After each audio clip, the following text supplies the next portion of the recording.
My name is Victoria Kensington. On paper, my life is perfect, a powerful CEO, a luxurious home in Chelsea, and a wardrobe that screams success. But behind the designer suits and boardroom victories, there's a silence that echoes louder than any applause. Before we dive into this confession, make sure to subscribe to the channel because what I'm about to share with you is a story of deception, heartbreak, and betrayal like no other. Every morning, my schedule is precision itself. Meetings, calls, negotiations. But that particular day, I felt a strange urge to break free from the monotony. I stepped into a small cafe tucked away on a quiet London street, a stark contrast to my usual world of polished marble and glass. The air smelled of freshly brewed coffee and baked scones. That's where I first saw him. Harry Thompson. He stood behind the counter, sleeves rolled up, hands busy crafting someone's latte. His eyes met mine, and for a brief moment, the world slowed. There was something disarmingly honest about him, a quiet charm that felt refreshingly real. "What can I get you?" he asked with a smile that could melt even the coldest of hearts. We chatted as he made my cappuccino. It wasn't much, just the kind of small talk you'd exchange with a barista. But he wasn't like anyone I'd met before.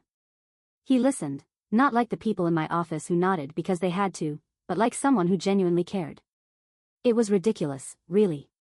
A woman like me, lingering over a £5 coffee just to steal a few more minutes of conversation with a cafe worker.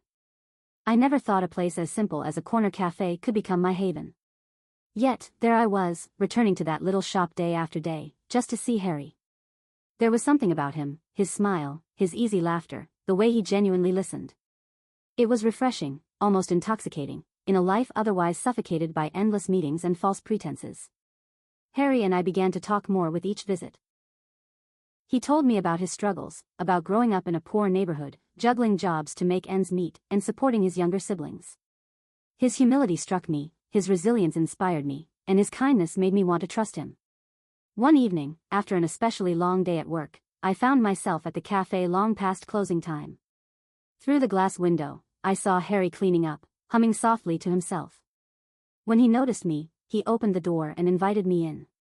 We sat there in the dim light of the empty cafe, talking for hours. For the first time in years, I felt like I could let my guard down. I told him about my struggles, how being at the top can feel like the loneliest place in the world, how I often questioned if all the sacrifices I'd made were worth it. He didn't judge. He just listened, his gaze warm and unwavering. And when the night grew colder, Harry offered to walk me home.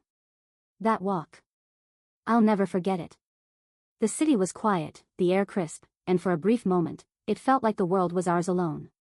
When we reached my building, he hesitated before saying goodnight, and something about the way he looked at me made me invite him up. We talked for hours more, curled up on the sofa with a bottle of wine between us. At some point, the talking stopped. I'm not sure who leaned in first, but when our lips met, it felt like the walls I'd built around myself crumbled. That night was beautiful. For once, I wasn't Victoria Kensington, CEO. I was just a woman, sharing something real with someone who saw me for me. Or so I thought. The next morning, as I got ready for work, I noticed a clipping on the floor. It was an old article about my company. Harry must have dropped it, but why did he have it in the first place? I brushed it off then, not wanting to ruin the magic of the night before. But a seed of doubt had been planted. It felt like the right time to take a step forward. I invited Harry to dinner at my penthouse. A space that was both my sanctuary and my fortress. It wasn't something I did lightly. That place was where I let my guard down, where I was simply Victoria, stripped of the power suits and boardroom battles. He arrived with a bottle of wine and his ever-disarming smile, looking slightly out of place yet completely at ease in my world. Over the candlelit dinner, I found myself talking about things I hadn't shared with anyone in years. The challenges of being a woman in a cutthroat industry, the sacrifices I'd made to get to the top, the constant scrutiny. He listened intently, his eyes never leaving mine. "You've built something incredible," he said softly, reaching across the table to take my hand. "I can't imagine the strength that must take." His words felt like a balm to wounds I didn't even know I had. But beneath his kindness, I couldn't shake the feeling that he was soaking up every detail like a sponge. Midway through dinner, my phone buzzed. It was a call from my IT director. A potential data leak had been detected. My heart raced as I listened, but Harry leaned forward, his voice calm and soothing. "That can wait, can't it?" he asked. You deserve this evening for yourself. Against my better judgment, I let it slide, returning to the conversation. After he left, I tidied up and tossed a magazine onto the coffee table. That's when I saw it. A photo tucked in one of the pages, a younger Harry, impeccably dressed, standing at a luxury charity gala. The caption listed him as the heir to the Thompson fortune. I stared at the photo, my pulse quickening. Harry wasn't who he claims to be. The moment Harry walked into the cafe the next day, I couldn't keep it in any longer. I pulled the magazine from my bag and placed it on the counter between us, open to the page with his photo. Care to explain this? I asked, my voice sharper than I intended. For a second, his smile faltered, but he recovered almost instantly.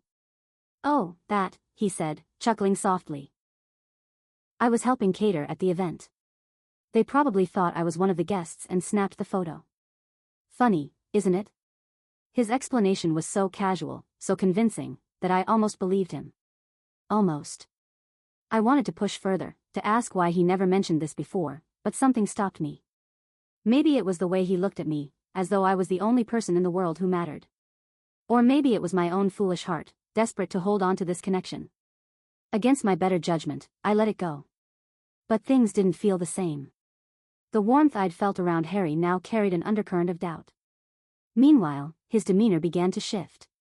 He seemed distracted, disappearing for long stretches without explanation. I didn't know then that he was meeting someone, his father.